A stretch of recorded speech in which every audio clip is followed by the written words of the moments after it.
DILG at PNP todo-deny kaugnay sa video na nagsasangkot kay PBBM na gumagamit di umano ng illegal na di. Ating abangan ang buong detalye, pero bago ang lahat, kung bago ka pa lang sa channel na ito ay huwag kalimutang mag-subscribe para updated ka sa maiinit na news trends. Todo-deny ngayon ang Department of Interior and Local Government o DILG at Philippine National Police matapos na kumalat ang isang video na nagsasangkot kay Bongbong Marcos Jr. na sumisinghot ng di umano'y white powdery substance o pinaghihinalaang shabu. Ito'y isang video na inilabas allegedly. May isang tao na sumisinghot siya ng allegedly droga. So these are all allegedly na inaano. Yun ang ipinapakalat po ngayon at nakita nyo naman yung ganong litrato na kumakalat. Ayon kay Secretary Binhor Abalos, todo-deny ngayon ang DILG at PNP matapos na kumalat ang isang video na nagsasangkot kay Marcos Jr. na sumisinghot ng di umano'y white powdery substance o pinaghihinalaang shabu. Sa nasabing video at pictures makikita na kamukhang-kamukha ito ng Pangulo. Pero para kay Abalos, malayo ang korte ng tenga nang nasa larawan kumpara kay Marcos.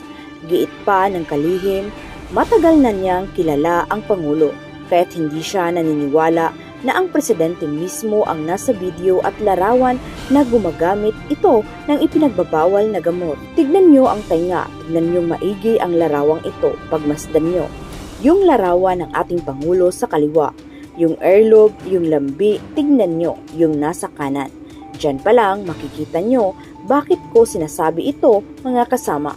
Napakaraming kumakalat sa social media na mga AI, mga pike at sari-saring naghahalo na maging mapanuri tayo. Huwag tayo basta-basta maniniwala rito. Ako mismo personally, isang tingin ko pa lang nakita ko, sabi ko wala ito. Sa tagal na kakilala ko ang Pangulo, ako'y naniniwala na he does not indulge in this kind of activities. Aniya, ikatatlong sona ni PBBM, hindi iginalang. Para namang patunayan na hindi si Pangulong Marcos Jr. ang nasa kontrobersyal na video, bumuo na ang DILG at PNP na isang special task force para alamin ito. Kasama na rin ang pag-aaral sa posibleng paglabag ng mga nagpakalat nito. I am asking, I'm requesting General Marvel, General Bakay, General Carayaga to immediately create a task force to probe this issue. Talagang imbestigahan ito. Tawagan nila, coordinate also with the ICT at kung ano ang findings nito malaman agad ng publiko. Dagdag nito, sa mismong araw ng SONA ni Pangulong Marcos Jr. nang lumabas ang video at mga larawan laban sa Pangulo, dahilan para ikadismaya ito ng kalihim at iba pang ahensya ng pamahalaan na anyay malisyoso at kawalan nila ng paggalang sa isa sa pinakamalaki at inaabangang aktibidad ng bansa. Isipin mo, itong araw is the State of the Nation Address. Ilalatag niya mga nagawa niya sa bayan.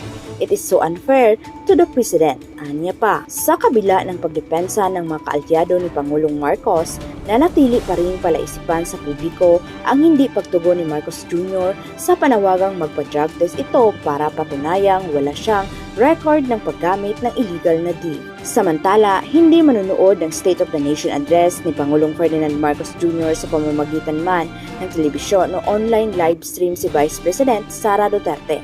Ayon sa kanyang tanggapan, the Vice President will not watch the SONA on TV or gadgets, saad ng OBP. Ayon pa sa OBP, nasa Bohol si Duterte para dumalo sa burol ni Vice Governor Dionisio Victor Balete.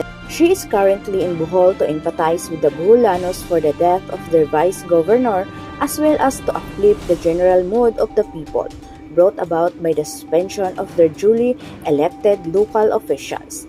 Anang opisina ni Duterte. Is also Bohol Day today, which makes it an opportune time for the Vice President to bring a message of hope na may Diyos na nagbabantay sa atin at sa pamamagitan ng pagtutulungan at pagsisikap, magagawa nating ayusin ang bayan muli.